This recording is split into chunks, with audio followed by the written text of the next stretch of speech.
Right now. Okay, cool. Cutes, we got cutes in the building, y'all. I know y'all late because y'all not used to me going on this early.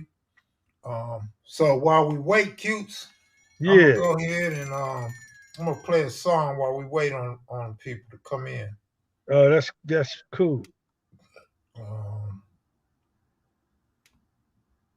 Let me know when you can hear it All right. because I don't hear it.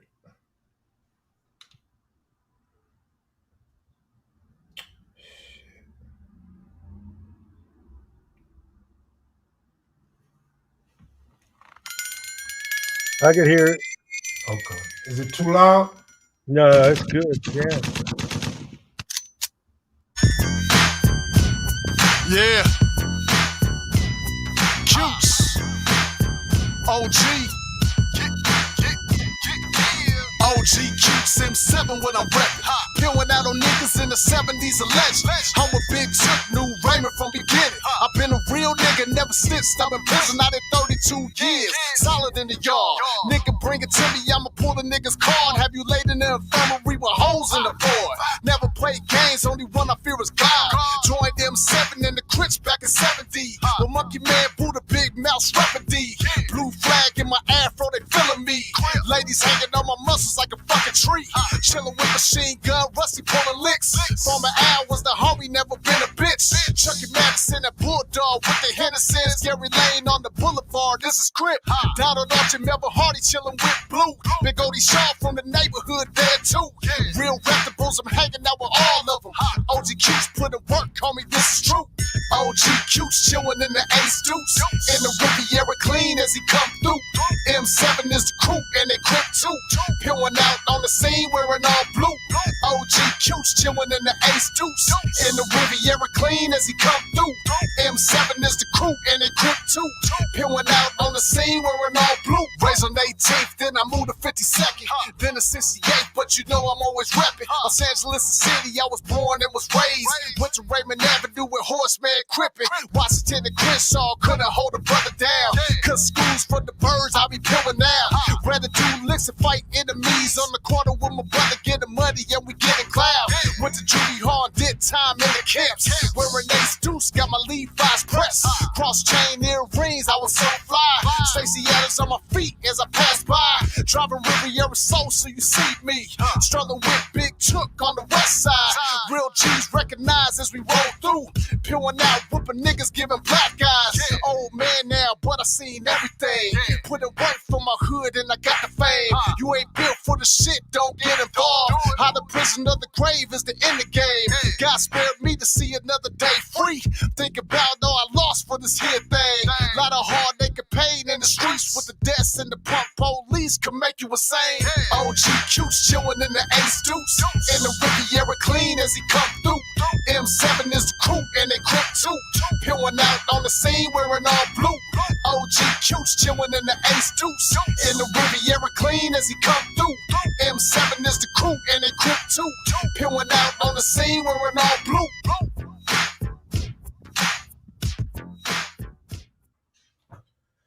Yeah, what you Yeah. think about that song, cutes? Well, King Real, one thing I like about King Real, he keeps it real. You know, he his songs, his lyrics, it depicts the lifestyle of the person that he takes the time to do the history on, and he's just got a good talent, man. You know, I appreciate him. Yeah, today I'm rocking Built for Pressure. I am built for pressure. I know Cutes is built for pressure. Are you Mackids and Maniacs built for pressure? Cutes, did you watch the 1972 video? Yeah, I enjoyed that one, and I enjoyed the one you did about Mr. Bob Simmons. Okay. Both of those. I like the way you narrate it. I like the photos that you use showing history. You know, people try to put us in a box. They Mhm. think that we're one dimensional, but gang members, we're not one dimensional people. We've been in the world. We could converse on different subjects, politics, we could converse on science. We could talk about street gangs. We could talk about a lot of things. Don't try to put us in a box because we'll Absolutely. surprise you. Did you know about the backing, the funding that Bob Simmons was getting from the Jews? Well, I knew that Bob was writing up grants, and I knew that he was very intelligent. So Bulldog had hit me to how to, make a grant, and how to get it finalized and how to present it. So that takes time. It takes energy, and you must, have a solid, goal in mind. And you got to look at these things as being non-profitable. So when you write up something that's non-profitable and you present it to your state has to really look over it. And they've been looking over these grants for a long time. Only a few get passed to get, the funding. And it might be only funded for 6 months. And if the money's not used the right way, then you will not be getting refunded. Hey, remember that old saying? The West Side's cool, but the East Side rule. Yeah, I remember that old saying, but we had one too. We had one that it's West Side, do or die. All day, all night, TQ Cryptoday and QT Kryptonite. We used to have all kind of sayings. We had Yeah. another saying for Harlem, and Harlem had a cool saying, and it was basically, you gotta look at the sayings that each gang made for its set, and then, like maybe one person, introduced it in juvenile hall, and then it carried over to the street, you know, you know, but this is Harlem Crip, and then the Harlems would have their sayings, with that. They would say, this is Harlem Crip, and James Miller had his own sayings about the other gangs, what he would do. Every G had a cool ass saying and shit, you know. But it was something that I was reading last night about it was a word called atone. It's like, atonement. When a person he has a sense of wrongdoing, he does so much wrong that he realizes that he did wrong. He acknowledges that he did wrong within himself. Now he wants to make an atonement. So I was looking back at one of your videos that you had did with Donald Archie, the first generation West Side Crip, and he was like, he wanted to make an atonement for all of the for himself as well as his comrades and the ones that follow him. And I was like, wow, that's a deep statement right there to set out like that because everyone hasn't matured to that level to where they desire to make an atonement. You know, uh, I remember a person asked me of authority, they said, hey, young man, how in the world could you ever make an atonement if some of your victims are deceased and they deceased by your hand? And I said, man, why you asking me that? And he says, because I want you to think about it. He said, he says, are you sorry for some of the crime that you committed? How does it make you feel when you lay your head on your pillow at night? Does it debilitate you? Does it make you feel weak? How does it make you feel? So this guy, his name was I'm gonna call him, he passed away. So I'm gonna call him Dr. Manuti. So Dr. Manuti, he served 2 terms in Vietnam. So when Dr. Manuti would be picking my brain, I would be picking his because that's how I am. So I said, Dr. Manuti, I said, you were in Vietnam when there was war, right? He said, all of Vietnam was war, Gilbert, except for the time when we were pulling out. I said, damn. I said, so you were on the battlefield? He said, I was on the battlefield. I said, all right. Then why did you go back for seconds? He said that when he came home, he was about to come home. He went for like a 90-day pass or something. And he said he didn't feel like he fit in out here anymore. So he had a certain window to re-enlist. He told me he had started the process. He told me he already knew he was going to re-enlist. And he said he don't want to talk about the the gory details of what he's seen and what he heard and all of these things and the people he lost. I said, that's cool. I said, and I don't want to talk about mine either. He said, well, you're in a different position than me, young man. He says, when you go to the board, you're going to have to talk about stuff. He says, so I'm going to prepare you for that. I said, all right, man. But then he asked me about atonement. He asked me about feeling debilitated. And then I was looking at the word weak that's associated with debilitated. And I was looking at all these things. So I was thinking about, have I ever felt weak for what I've done, to my victims? And I got a lot of victims. And I'm like, does some things bother me more than others? And I would say, okay, I'm not a psychopath. Of course, some things bother me more than others. So I don't have no problem making a public statement. And the reason I brought this up is because you see people of authority and they really have a problem with making a public statement. And they think by showing any sign of, asking for forgiveness, whether it's at the hands of the public itself in a general statement, or whether it's the direct family of someone that lost a family member. Let's look at, for instance, let's narrow this down to the Capitol. When the police, got killed, the other ones, committed suicide. So you could believe that the people who got arrested, when they go to their little hearings, because none of them got life, but they got these sentences, weak little sentences. But who's who's responsible? Who's to say who's responsible? Okay, it's us, the public, the citizens, to say who's responsible. Who do we hold accountable? We hold the criminals accountable. I was once a criminal. You, the people, held me accountable through your judicial system, and you handed out stiff sentences for the violators. But you people have a double standard, and it rubs everybody in the wrong way, because I have a lot of brothers, inside of prison, doing their time dignifiedly, in a dignified way. They haven't dropped out.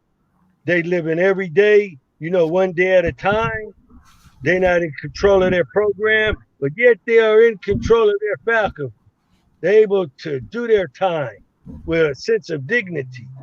But we have people of authority who violate the same principles, the same laws, and they're not held accountable. And so I have a problem with the double standard of America. The rich and the poor, the have-ees and the have-nots. And you could label it, the Democrats and the Republicans and independents, whatever you want to name it. We have laws in this society, and the laws are supposed to govern, equally. Justice is supposed to be blind. That's the whole purpose of blindfolding the bitch. It's to show you that justice is supposed to be blind. But too many times that little veil comes down and it peeks over and it sees that these people are from Watts, Compton, South Central, East LA, the worst parts of the city. And the only reason they're the worst parts of the city is because of underfunding. And we considered the rejects and the throwaways of society. Some of us have been pushed into a box, and that's why the behaviors that came out of us, that arose out of us, was so violent, because we had violence, inflicted on us at such an early age.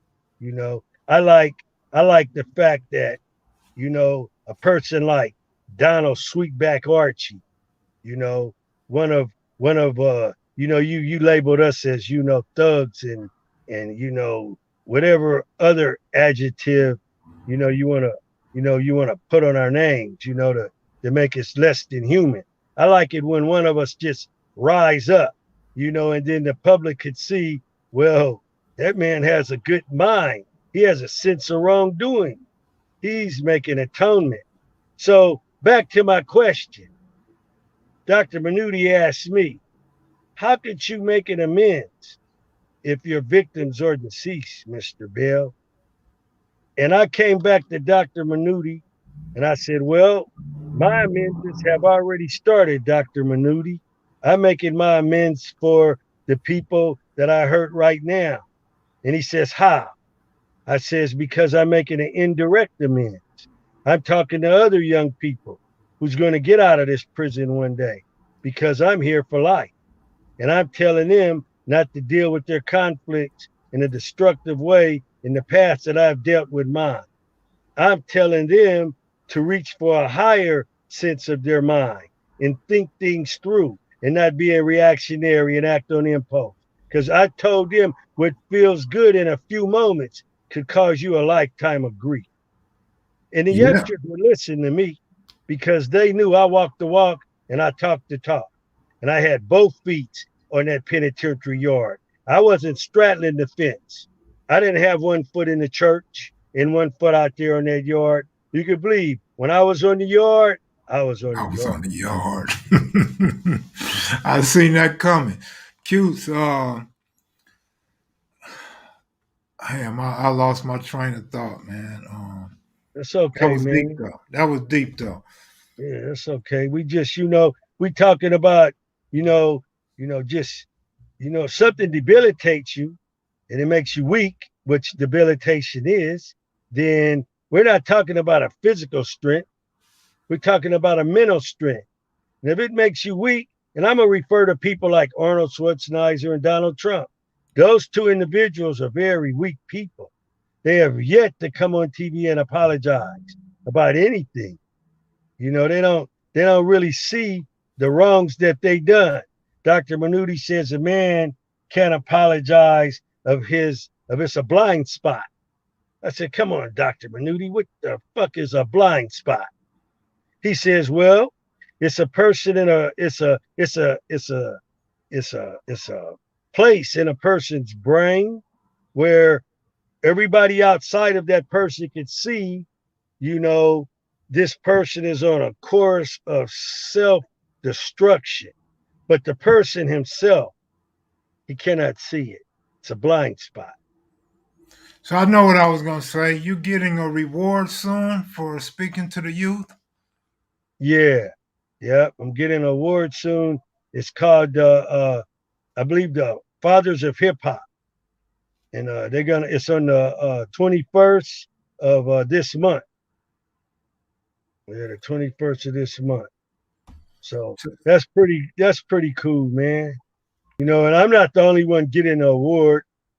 They're gonna give one to Pookie.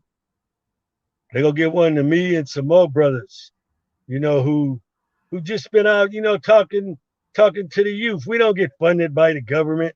I don't got no grant. I'm not working off of a grant. I work off of my soul. I'm a soul brother. If you was grow up in the '60s, you would know what a soul brother was. A soul brother like Wilson Pickett, hey James man, Brown. I grew up in the '70s. I know what the Soul Brothers are. Hey, I Oh, cool. remember Earl Campbell had a tobacco commercial. He said, "What's up, Skull Brother?" instead of Yeah, Soul yeah, yeah. Brother. That's right. And you know what he was referring to. Yeah. So that's cool. So if you're a soul brother and you got some soul and getting back to making the indirect amends, then you obligated. You're obligated to stay, on track, and it's not a blind spot anymore. I could see, I could see the wrong that I done. I could see the wrong that my comrades have done, even though some of them may not be able to see it yet. All the apples don't get ripe on the tree at the same time. But I tell you one thing, my apple fell off the tree and it laid on the ground for a little while. But I didn't let the crows eat me. I tell you that. And here I am today, sober. I got all my faculty. I got a sense of wrongdoing. And I also got a sense of right doing too. The difference between right and wrong. And then to have the ability to choose right over wrong. And a lot of your politicians can't even do that. In a gang meeting, I would go against some of the things that were said in the meeting. I would argue and debate. But if you look at the Republicans, they don't even do that. They marsupials. That's a spineless human being. And they went to colleges, Ivy League colleges. And it really gets me. Why would you send your son to Ivy League college just to turn into Trump's bitch? I mean, can't you just say no? I mean, I don't want you to vote for me. It's like Kev Mac when he says, I don't need no like button from certain people. I'm not going to just say anything to get a like button. Give me a thumbs down button. I don't care. But I tell you what, at the end of the night, when I lay my head on the pillow, I know I was courageous and I know I was forthcoming with the truth. And I don't care whose fucking feelings I hurt. I know I'm not a racist. I know if I pass somebody on the street and they down and out and I don't feel like they running a gang, I know that I could fill a gap right there. I know that much. I don't need no preacher to take my money and fill no gap. I can fill a gap myself, with little resources that I do have. So that's how life is, man. Life is real and it comes at you fast. A lot of people lost their lives, through a lot of foolishness that went on. But no one wants to take responsibility. They want the gang member to take 99.9% of responsibility for the self-destructive and outward destructive behaviors. And that's just not right. Speaking, Hollywood. go ahead. No, I was Speaking, saying, go ahead, kid. speaking of the ignorance and the violence, and you seen the 1972 piece I did. Walk us through your memory of 1972 and when all this went from fighting, head up squabbles to the shooting. Well, it was like it came about fast, man. And a lot of people could say, well, the guys in blue started it. They took it to that level, but that's not true. And we were all wrong. None of us were holy rollers. There was no set that didn't pack a Roscoe. There was no set that entertained this theater of war with us that wasn't on the same level as violence that we were on. Some of them were just as or even more so violent than we were. Some of them were more, maybe meek, if you want to use that word, that term. Okay, true enough. But there were more people who enlisted, for the blue rag than for any of the other sets. And they didn't have rags back then. They were just individual sets, but they'll come on and they won't really get down and dirty with it. You don't gotta say who you hurt, but you could say, there was some people hurt, from the other side. I mean, there's a lot of graves in the cemetery, that lay crypts, and I'm not trying to, one to you or, one of ours for one of yours and all that ignorance. I'm just saying we were bad people in our behavior, and you guys were bad people in your behavior. But look at the OGs, for instance. How do you think we could be in the same room with each other today? Because we all got a sense of wrongdoing. And we all got memories of what happened to our comrades. But we had ability to forgive because we knew that what we done was wrong. We acknowledged that it was wrong. The sad thing is that we can't bring back the people who were the direct victims to some of our wrong, and some people die in their inequity. That's what the Bible says, but does a man really die in his inequity or a woman? Think about it. Yep. If you die ignorant, if you die blind to your blind spot, if it really didn't exist, right from wrong inside of you, is it a sin? I mean, really, is it? I usually don't do hypotheticals, but I have a hypothetical question for you. If, and this is based on what you just said about we lost a lot of good people on both sides. If you could bring back three people that died in gang wars, who would those three people be? Who are your favorite Crips that's dead behind gang violence?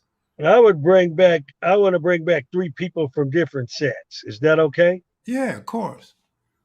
I would bring back Little Country from the Brims. I would bring back uh Big Country, I think died from health problems. I'd bring his brother back. I'd bring back Punkin from the Brims.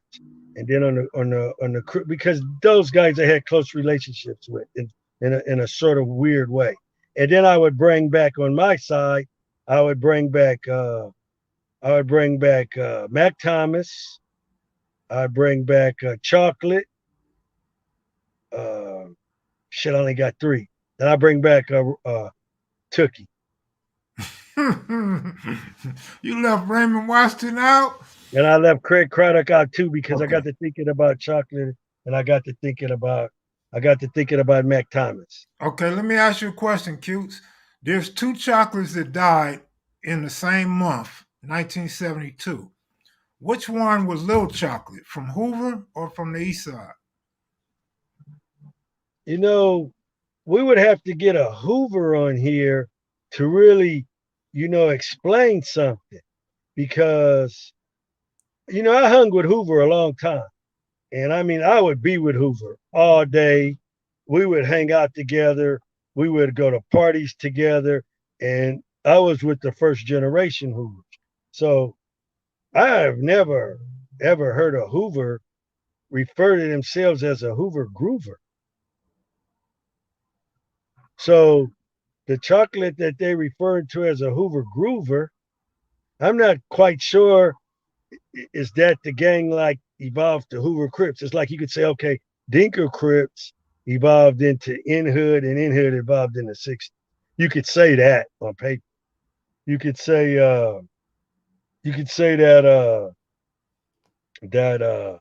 for instance the Pyrus, you can look at the Pyrus and then you can look at the different sets that came out of that.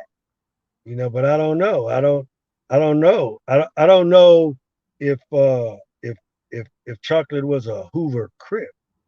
I don't know if the Hoover Groovers evolved in the Crips. I don't think they did, but I Right, don't know. right. There's Got I don't know everything, but I don't you. Right. know. I never had Bulldog ever say that to me. I never had Stanley say that to me. I never had Tony Stacy never said that to me. My buddy Sugar Bear never said that to me. Bulldog, a host of them never told me that. Hey, Cutes, I talk to you on the phone so much that when you say Stanley, it almost feel like I know Tookie. I almost called Stanley in one of these things I narrated. And Oh yeah, but I was referring to Hoover Joe Stan. okay, that's That Stanley, was Hoover his name Joe. too. Yeah, Got you, 7 4. got you, got you. Yeah, but you're right. I do. Well, that's what I used to call. Took Stanley. We'd be in the house. He called me Cutes. I call him Stanley in the house. Out in the street, I call him too. Did you We know? Did you know Elvis Dexter from Swan? I did not know Elvis, but I heard of him, and I used to always be over. Well, Vertus Swan stayed across the street from Fremont. We would always be over Vertus's house, and uh, the funny thing is that I think they were Crips at one time. Yeah, most of them, most of the Yeah, originals. yeah. Cutes. Now I asked you this when we were on the phone, but somebody in the comment section has the same question. Eddie Watts. Eddie It's Watts funny. lived next door to Tookie. How Okay, come? so if Eddie Watts lived on 69 next door to Tookie in the duplexes. All right. When Eddie Watts lived over there, he wasn't banging at all. So Elgin is referring of Eddie Watts when he started the Apple Hats, and he probably joined other sets up to be allies with the Brims, not make them Bloods. They were just other gangs, that was down gang. But Eddie Watts, he never would pick any of us off, and he was older than we were, so he was actually done with any of that shit. He had he had an awakening then. He was done. He probably was doing grown man shit. You go to the military, you doing grown man shit. another brim lived around the corner named Treetop, or we called him Treetop or Too Tall, and he lived across the street from Tookie's stepmother, Fred's first wife, and Little Took lived in that house, and this was on 67, and he came back from boot camp, and we all in the living room. Mike from the Brims, me, and a bunch of Brims. We all in the living room. I got a sawed off 12 gauge. Mike got a sawed off 12 gauge. So when I come to the door, I already been invited to the party, so I'm coming because Too Tall told me to bring some of my buddies and to bring Little Took. He says because I want to say goodbye to all of y'all. And I said, cool, man, because I ran into him at Charles Market right there on Normandy in 67, the market that Raymond Potts got shot in by a brim. So here we are. And so he sees me in the market. He's home on his. See, before you go off the war from boot camp, they let you come home for 90 days to get all your, and get your life in order to say goodbye to all your family because it might be the last time you see him. In Too Tall's case, this was the exact case. So he was in the living room with his microphone and he had his big old speaker and he was jamming Smokey Robinson slow songs. We in there with the girls grinding, but we arguing at the front door. Big bro came to the door. He said, check this out, man. This is my going away a party. And I invited these brothers. They coming in this house and it ain't going to be nothing said. And boom.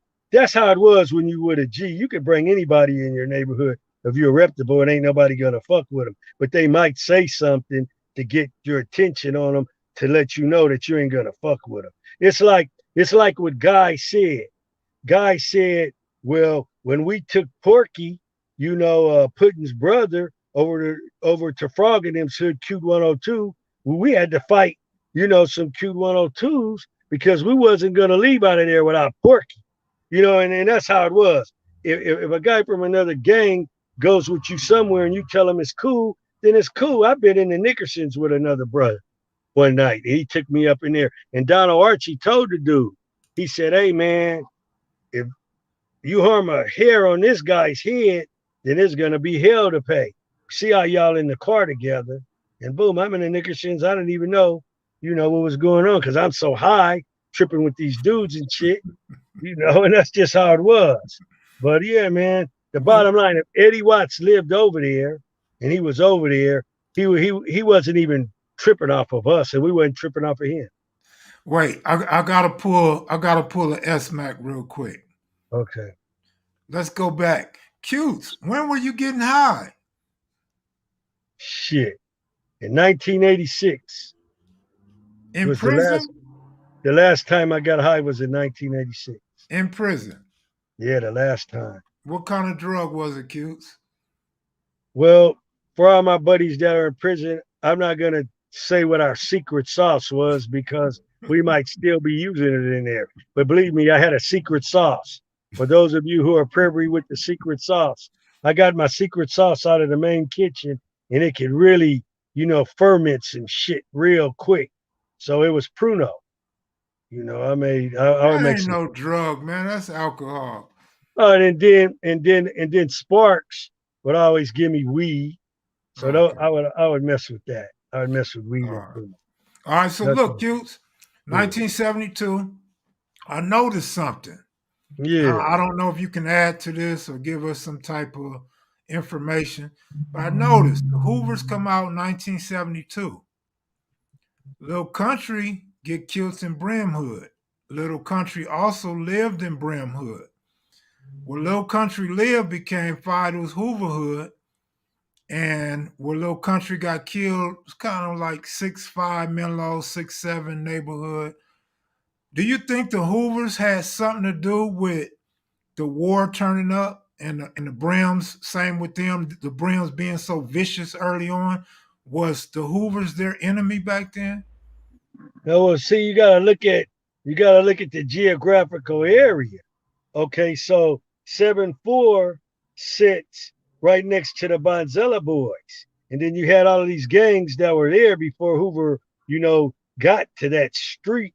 You had the Brims who were on right across right across Florence too, in the apartments over there that sit right on Florence. So the proximity of these two gangs were right by each other. And you got to realize that the Brims, they were they were gang banging before we started gang banging. They were older than us, so they were already, putting down demonstrations, jumping people, taking people's stuff, just exhibiting, their display of they would go in a party and say this is LA. They didn't they would call themselves the LA Brims, not no 5'9". It was all before all of that. That was Terry Cadeau and them doing that. These dudes were way before that. The Brim started like in what, 68, 69 back in then day. The Brim Yeah, the started precursor, the precursor for to the Browns.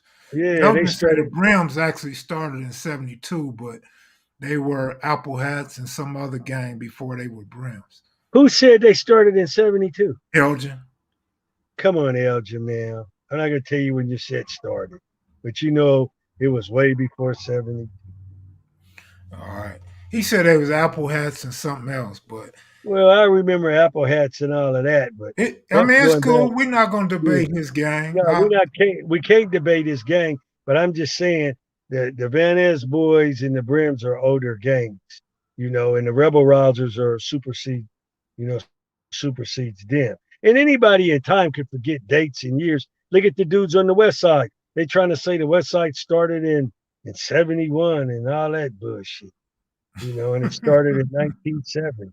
So I'm not going to argue with you. If you say your shit started in 72, then it started in 72. But then who were the people that when Raymond Potts and T-Bone and me would go down on 5'9", who was Doty in them then? Who were these guys? Who was punking in them that would be at the parties with? And we go into Raymond Avenue Elementary School and Harsh Man. So who are those guys? But you were a horseman in 70 what, 1? 71, around 71, right around in there. Uh, Yeah, 71. yeah, that's A cool. lot, a Good lot of looking out, OG Steve and Miss Reed. Appreciate you guys. a lot of time in juvenile hall and camps and just being around these guys, man. Seemed like I was around them more than anything, And I just don't. I mean, if you get your years confused, then okay, I'm not gonna get mad at you about it. I'm just saying, Elgin's a cool dude. I know him, but man, I don't know, man. Tookie said something that confused me too. In the book, he had got something confused, but I'm not gonna nitpick shit. Well, Tookie's book will confuse you because a lot of your information ain't lining up with Tookie's information. Yeah, yeah. Maybe Tookie did that on purpose. I don't know. I think Barbara just misconstrued a lot of things and drew her own conclusions on some things that may have been, like you said about the memory, that part that's a dark cloud in your head. I think she tried to fill in stuff for Tookie.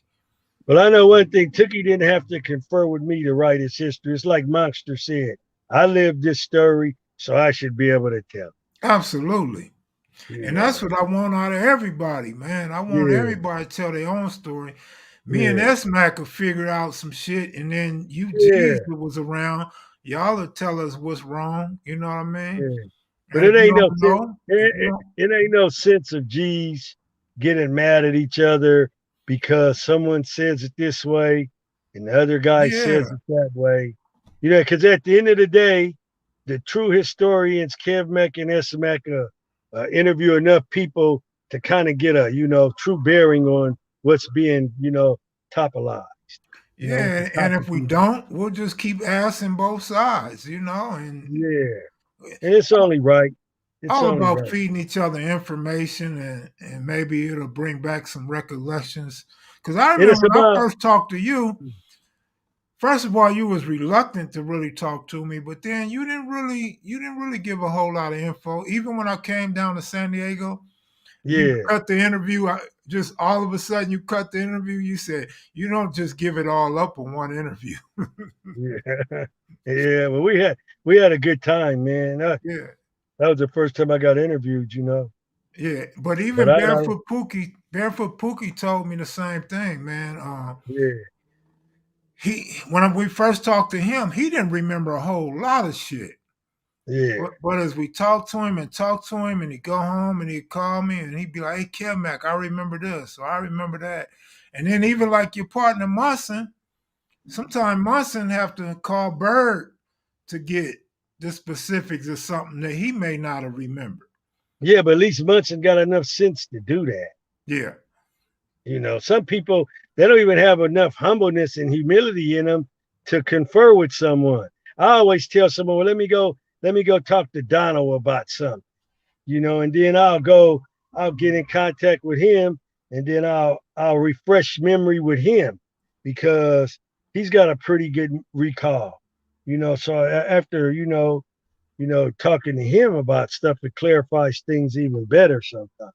Because you got to realize there aren't that many, people, left with a good faculty from that generation because there were a lot of bad drugs going around, that the chemists dumped in our community, and they put it in the hands of poor people to sell to the community because there was a limited amount of resources, limited amount of jobs, and so you put them drugs, in a poor man's hands, he'll sell a poison to his mama. If he's amoral, he ain't got no morals at all. Hughes, did you run into any gear gang crips when you was locked up? I could honestly say maybe I had, maybe that gang came out of something else. And but what year did it come on the street? 79. See, I got locked up at that time. That's why I said in the system. Maybe. Yeah, maybe. Yeah, maybe in the system. Yeah. Man, I know you probably was in there like, damn, where did that gang come from? And this gang, and what area is that? And you probably knew they fathers and mothers and all kind of shit. Yeah, if a new gang started, I would know. If they tell me the area, I would know what few streets over that it probably, came from. Because, it's easy to make a soft spot in the neighborhood. Well, what I mean by a soft spot is that if I'm on 68th Street and I'm cripping, and so another street over want to start another gang and they want to crip too, it's going to be kind of easier for them, to make their gang right there because I already pushed the brims back some. You see what I'm saying? Mm-hmm. Wherever the rivalry was, it's hard to make a gang in an area that another gang exists. And right. You don't want to be their allies. You want to be their foe. That's kind of like the Raymonds and the Legends. There you go. See. Yeah. So you look at stuff like that, different. Or even the 60s. It was some brims in the 60s when the 60s formed. Oh yeah, the dynamics are, you just got to look at all the different dynamics of it. Yeah, and then like I said, the 5 Deuce Hoovers, 5-9 Hoovers, it was brims over there. Yeah, and that just showed you how good of fighters the Hoovers were to take those areas over. And plus, people from the other gangs got older and they probably moved out and whatnot, and then they probably got fought back, and then it just shit. No one knows why a set dies out, but we wasn't supposed to be in this shit forever. I mean, damn, there's gonna come a time in a man's life when he does want a picket fence, a wife, and a 2-car garage, and some people that'll be only a dream from a prison cell. They'll be like, man, I wish I would have just settled for that. I wish I would have settled for the square life.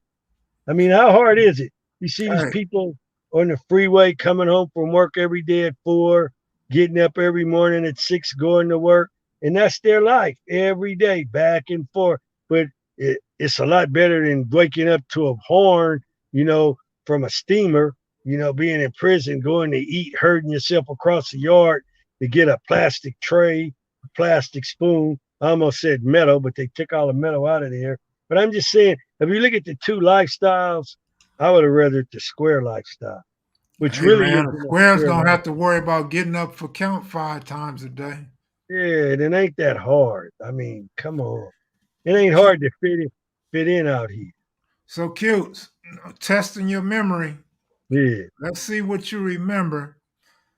What do you remember about the area between Jefferson to Adams, Crenshaw to La Brea? Second part of the question, from Jefferson to Adams, from La Brea to La Cienega. Okay, so you had all of these little Crip gangs over there. You had the Pico Crips. You had you had you had the Wood. You had the Bible Crips. You had I think you I had, think you're thinking too far north. oh, okay. Come back south a little bit where Fedco was, Seas Candy, Yeah. Baldwin Hills Theater. Uh, Oh, you had this you had the Blackstones over there. Yeah, you had the Blackstone Rangers over there, or Peastone. we're talking. Yeah, we're talking about the 20s and the 30s, which would be West Boulevard hood, west of Hmm. Crenshaw. Then you had the Hoover families going toward Normandy, like 24th back up in there. You had Man, cute, you all off my geographics. I'm Big gonna have to Nate. send you a map so you can see what area I'm talking about. Okay, say the area again so I can visualize it in my mind. From Crenshaw to La Brea, so west of Crenshaw. Hmm. From Jefferson, that would be like kind of like Dorsey High over to Adams, where the clubs were at on Adams. Okay. Yeah, the Blueberry Hill, the page 4. Okay, so over there, where 60s would be over there, you would have 60s up in that area. You would you would have Inglewood families would come down up in that area sometime to parties. You more over toward Crenshaw. Yeah, Crenshaw Yeah, to La Brea. yeah. You had no To, brains to, gang.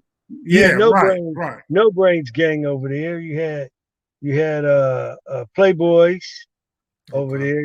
You had La you know Cienega.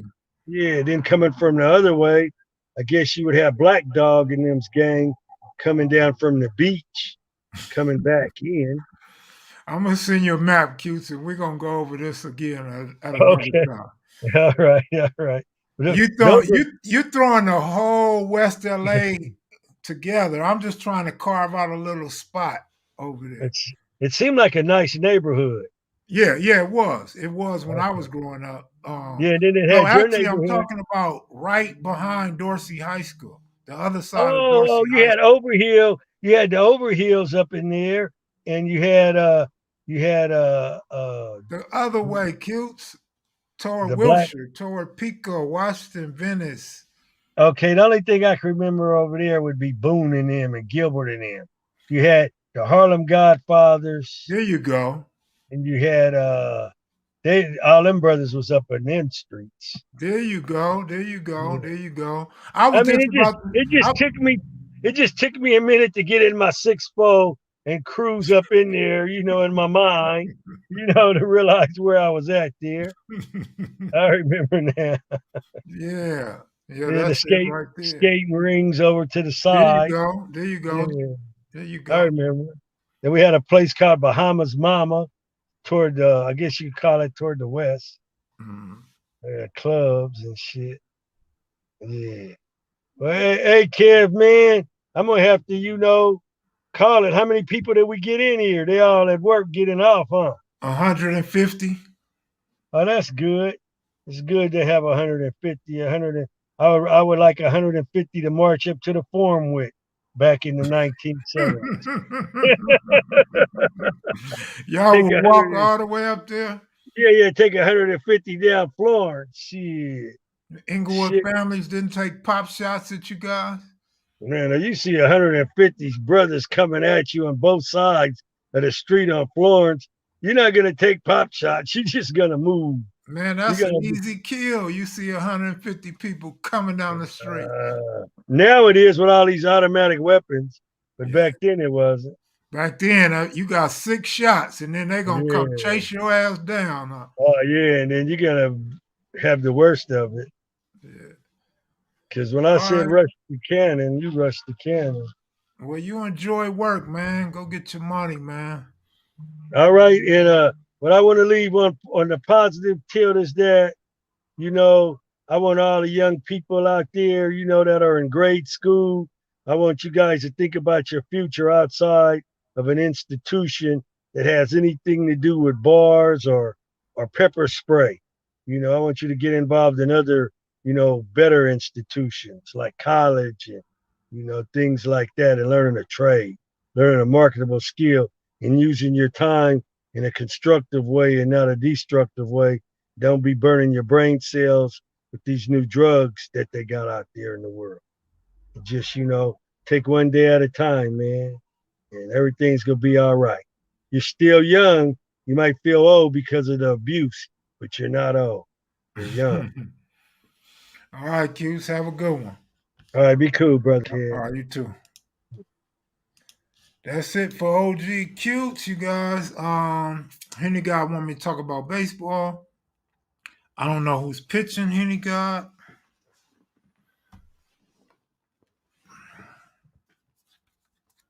LA Dodgers versus St. Louis Cardinals.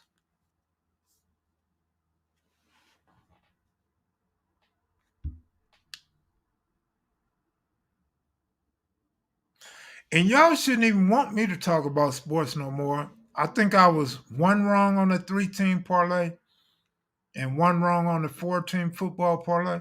I said y'all shouldn't even want me giving out no more picks, man. I was so disappointed in myself. I couldn't do nothing but sleep the other day.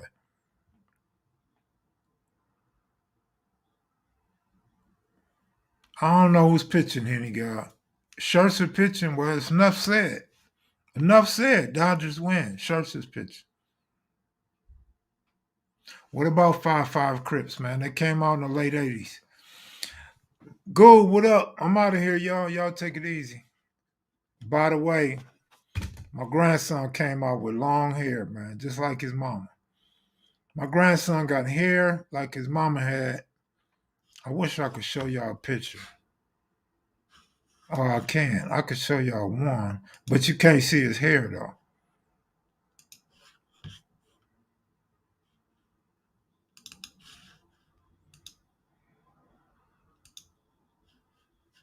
What up, Stan? Good looking out, brother. Appreciate it.